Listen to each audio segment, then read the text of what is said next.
ให้ชื่อมาว่านายบ้าน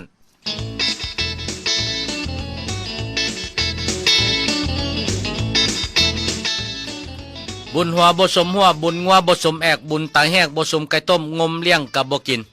ซื้อเรื่องมาว่านายบ้านอยู่ในงานสู่ขวัญแห่งหนึ่งหลังจากเย็นเหล้าเย็นยากันไปแล้วก็ได้เชิญหลายภาคส่วนมาในนั้นก็มีนายบ้านนายอย่างมาห่วมเจ้าภาพก็เลยแนะนำสาวเย็นเหล้านั่งอันน่ะไปเย็นให้ท่านนายบ้านให้ได้ไหมนายบ้านผัดนั่งอยู่ทั้งข้างคนอีกผู้หนึ่ง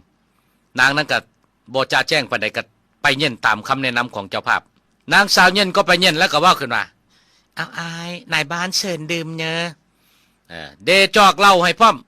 พาดผู้ถึกผู้นั่งทั้งข้างหันดื่มเอื้อกบัดหนึ่งทั้งทิศพันนี่นั่งอยู่หันก็จึงว่ากูนะโอ้ย